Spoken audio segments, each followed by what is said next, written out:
Current ఛార్జీల పెంపు కోతలతో అన్ని వర్గాల ప్రజలు ఇబ్బందులు పడుతున్నారని వైఎస్సార్ కాంగ్రెస్ పార్టీ గౌరవ అధ్యకురాలు విజయమ్మ ఆవేదన వ్యక్తం చేశారు.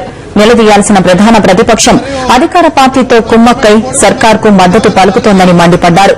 సికింద్రాబాద్ కంటోన్మెంట్ బోర్డు మాజీ ఉపాధ్యకుడు జంపన ప్రతాప్, విద్యావతి, మాజీ కార్పొరేటర్ శీలం ప్రభాకర్ విజయమ్మ ఆధ్వర్యంలో వైఎస్సార్సీపీలో చేరారు. బోయినపల్లి సీఎంఆర్ గార్డెన్స్ లో జరిగిన కార్యక్రమంలో జంపన ప్రతాప్ అనుచరులు, వైఎస్ అభిమానులు పెద్ద ఎత్తున పాల్గొన్నారు. ముందుకు రాకండి, ప్రోగ్రామును జరిగేటట్టుగా వీలు కల్పించండి. దయచేసి మీరెవరు ప్రోగ్రామును జరిగేటట్టుగా వీలు కల్పించండి, ఆటంకపరచకండి, ఎవరిని ఇబ్బంది పెట్టకండి. మీరందరూ వైఎస్ఆర్ ఇది చాలా లేట్ అయిపోయింది. ఒక 1 year నుంచి నేను ఒక్కరిని కాదు, అందరు మెంబర్స్, అందరు బోర్డు మెంబర్స్, కార్పొరేటర్ అందరూ మాట్లాడుతా ఉన్నాను. అన్నగారితో సభ్యుడితో నేను ఒక్కరో ముగ్గురు కాదు, ఇంకా చాలా మంది లైన్ లో ఉన్నారు, ఎమ్మెల్యేలు ఉన్నారు, కార్పొరేటర్లు అందరు ఉన్నారు. మాతోటే ముహూర్తం తర్వాత అన్ని దుకాణాలు కాదు, ఇక్కడ మల్కాజిగిరి కాల్సిన అంత కాలేకపోతుంది. త్వరలోనే 1 నెల కూడా కాలేకపోయింది. తప్పక 2008 లో మన సర్గీలు పెద్దలకు చూపించిన అందరం పోయి మెంబర్లు పోయి అంత మెంబర్స్ పోయి 2 సీట్లు ఇస్తామంటే కంటమెంట్ అంటే ఏడుస్తావా అక్కడ అని కంపెనీ కొట్టి పంపించిండు. ఛాలెంజెస్ ఇచ్చి 2 సీట్లు ఇచ్చినాము. ఇదే మాట అన్నగారికి లాస్ట్ వీక్ చెప్పించిన ఒక మాట, ఆ మాటకు నిలబడతాం. డెఫినెట్ గా ఈ సీట్లన్నీ గిఫ్ట్ ఇస్తామని చెప్తున్నాం. జై జగన్, జై జగన్.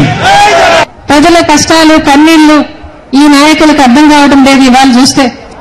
ఇవాళ చూస్తే మరి ప్రజల మీద అనేక పన్నులు భారాలు వేయడం జరిగింది.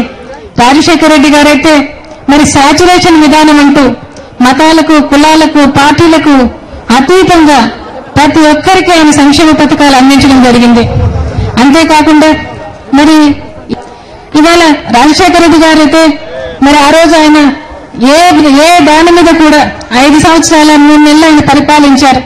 ఆయన పరిపాలించిన కాలంలో దేని మీద కూడా మరి కరెంటు మీద గాని, మరి ఆర్టీసీ మీద గాని, మున్సిపల్ పన్నులు గాని, నీటి పన్నులు గాని దేని మీద కూడా ఒక్క పైసా కూడా పన్ను పెంచకుండా పరిపాలించిన ప్రభుత్వం ఆయనదైతే మరి ఈ రోజు ఈ ప్రభుత్వం ఆయన మన మధ్య నుంచి వెళ్లిపోయిన తర్వాత ఈ రోజు చూస్తే ప్రతిదీ కూడా మరి ఏది ముట్టుకోలేనంతగా ప్రతి దాని మీద కూడా పన్నుల మీద పన్నులు పెంచడం జరుగుతా ఉంది. వాళ్ళు చూస్తే ఇవాళ ఆర్టీసీని చూస్తే మరి సామాన్యుడు ప్రయాణం చేసే వాహనం దాని మీద కూడా 3 సార్లు పెంచి మన మీద 1700 కోట్ల భారాన్ని వేయడం జరిగింది.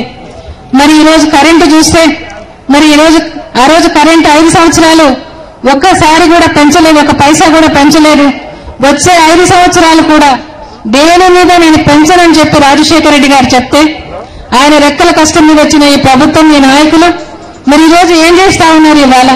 ఇవాళ రైతులకు చూస్తే మరి ఆ రోజు ఆయన ఉచిత విద్యుత్ ఇస్తే, కరెంటు బకాయిలు రద్దు చేస్తే ఈ రోజు చూస్తే మరి రైతులకు పల్లెల్లో అయితే 6 గంటల నుంచి సాయంత్రం 6 గంటల వరకు 12 గంటల వరకు కట్ అంటున్నారు, అధికారికంగానే కట్.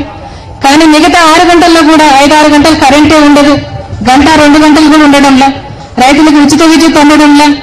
మరి అదేవిధంగా పల్లెల్లో తాగునీరుకు నీళ్లు వదులుకోవాలంటే కూడా నీళ్లు జనరేటర్లకు, డీజిల్ ఇవన్నీ